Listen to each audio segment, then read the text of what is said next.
Welcome back to another video that explores botting activity in old school RuneScape. We have a lot of interesting bots to cover today, so leave a like and make sure to subscribe if you haven't already. Back in the day, one of the biggest draws of RuneScape to me was the Grand Exchange. There were whole clans set up to talk about flipping items. The Grand Exchange is the stock market of RuneScape. If you have some patience in starting gold, it's one of the best money makers there is. Nowadays on the New York Stock Exchange, for example, there are highly advanced artificial intelligence scripts day trading. And these are the first bots we're going to talk about today, the bots behind the Grand Exchange in RuneScape. Now I know most of you guys remember the days even in old school RuneScape's history before the Grand Exchange. This was a great time for merch bots because people were totally willing to pay more or less for their items if they were buying and selling them, because it could be so time consuming to buy and sell stuff. And if you were looking for these bots, it was usually pretty easy to find them. You could try to trick them into trading you other stuff or just try to lure them away. But that's definitely not the case anymore. Now these bots are sitting behind the screens under a stack of players at the Grand Exchange. This footage was sent to me of one of the many merchant bots out there. The first thing I thought when I saw this footage was that the bots are going for highly traded items, which is why they look so active. I mean, this bot is trading once every 3 to 5 minutes. I was told the longer the bot runs, the more GP per hour it makes because it logs off, and when it logs back in, it'll make a lot of money off of its flips. But this seems like a risky business. I have no idea what the ban rates are like. I would guess they're low, but Jagex definitely could detect some stuff like this. And if you want to make a decent rate of GP per hour using this, you have to risk a lot of GP on the Grand Exchange.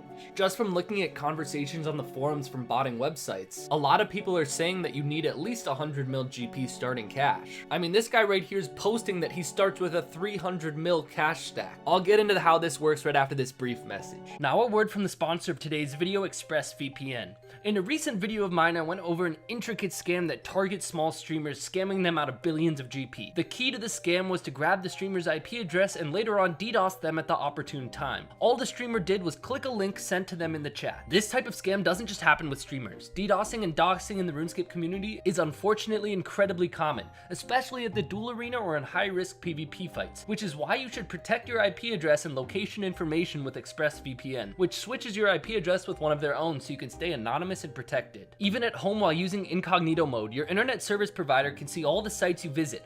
ISPs often keep logs of every site you visit, and in the US, they sell these logs to ad companies. ExpressVPN blocks your ISP from seeing what you're doing by encrypting your data and rerouting your internet connection through a secure server. So go to expressvpn.com/sirpugger to find out how you can get 3 months for free. The amount of money made from these bots is kind of up for debate. Some scripts say you should get roughly 1% of the GP you're using per hour. Another guy says he got 8 to 12% of his cash stack. Also really depends on how much GP they're using. The more they use, the less ROI you should expect. Because if you're flipping with 1 bill, you're not going to expect 100 mil back every hour. But how do these all work? All of the bots I've seen use the OSBuddy GE API. Basically, OSBuddy logs all the GE transactions from its users to give accurate real-time price data. The merch bots are fed this data and can automatically see what items are being bought and sold for, so they can undercut the margin and profit incredibly efficiently. Many of these bots are fed lists of hundreds of items when the script starts, and can test and choose the items with higher margins on that list. I even noticed in this footage, if items aren't buying or selling for a while, the scripts adjust price accordingly. So in the background of this footage, the algorithm is constantly checking the real-time price of the items it's flipping and can clearly see the margin on all the items fed into the script. So the next time you go to the GE and just want to sell things quickly and hit 5% down, there's a high chance there's a bot profiting. One screenshot I found, for example, has a 0.04% minimum profit margin for each item to prevent the chance of loss due to undercutting of other merchers. Now some bots actually have a high scores for their users that ranks the progression of the users. Now remember, you do have to take this with a grain of salt because lots of botters do want their scripts to seem more successful than they are, but based on the runtime, this high scores looks relatively accurate. It's not like they're claiming to make a billion GP in a few weeks. I'm also guessing this counts the same user botting on multiple accounts. But if you look at some of the top run times, you've got 2,700 days, 5,700 days, and the profits at the top are like 40 billion GP, 20 billion GP. Really, the way for that to be possible is this script was kept on the down low for a long time. So I'm guessing only the few users at the very top of this list had access to it for a long time. So there's usually a time period before a script is mass banned. Jagex does a great job of comparing accounts' actions, so when lots of accounts start using the same script, the script itself gets flagged,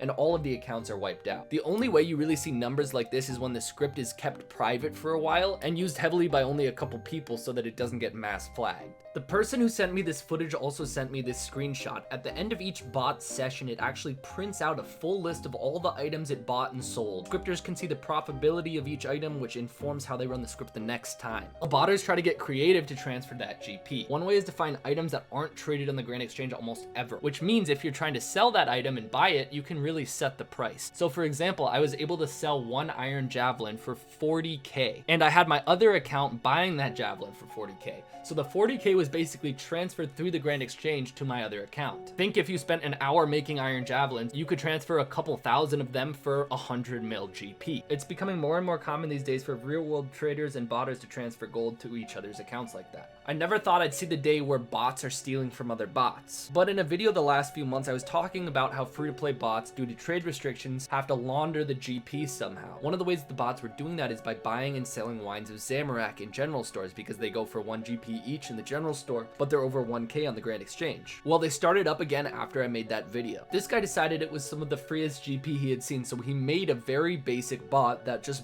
bought wines of Zamorak from the general store in Falador. As you can see here, there are lots of free-to-play accounts selling the wines to each other in the store. He said they would pop up in packets of 10 to 20 accounts. He only ran the bot on 2 free-to-play accounts, as you can see in the footage, and he only had to run the bots for 9 hours before the bot farm realized they were losing a ton of money. So in just 9 hours from 2 free-to-play accounts, he made 30 million GP from wines of Zamorak. That's almost 2 mil GP per hour per account. He said his bots basically bought the wines of Zamorak instantly when they came into the shop, so there wasn't really any competition. Okay, botting is always against the rules and cheating and bad, but this is the least worst kind of botting for sure. I love it when you guys go out and actually scout bots for yourselves and send them back to me. It's super interesting to see what you guys find. A guy named Kranken was doing demonic gorillas and noticed a pattern in the gear and the way players were moving around him. They were getting hit by rocks constantly and trying to PJ the demonic gorillas he was killing. The gear is super recognizable because it's basically identical. Whoever's running this bot farm should have maybe switched it up a little bit. Watch out for the obsidian plate legs, dragon boots, blowpipe whip, and one of the blessed dragonhide bodies with Ava's accumulator as well.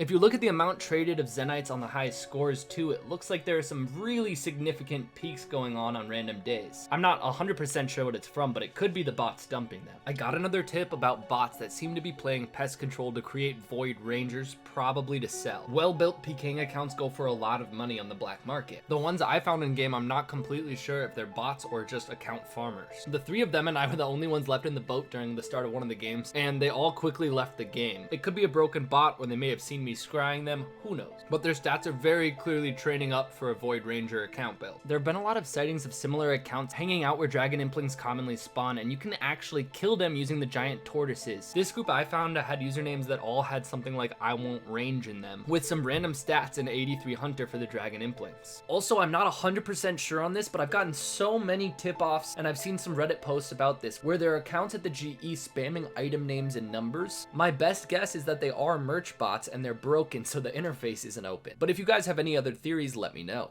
I really wonder how many merch bots are out there and how much wealth they're throwing around in the Grand Exchange to profit. I'm sure legit merching would be much more profitable without these bots out there. Since the bots get fed the data literally instantly as prices update in the OS Buddy GE API, they can obviously react a lot quicker than regular merchers. Anyway, tell me what you guys think in the comments and leave a like on the video. I'll see you guys next time.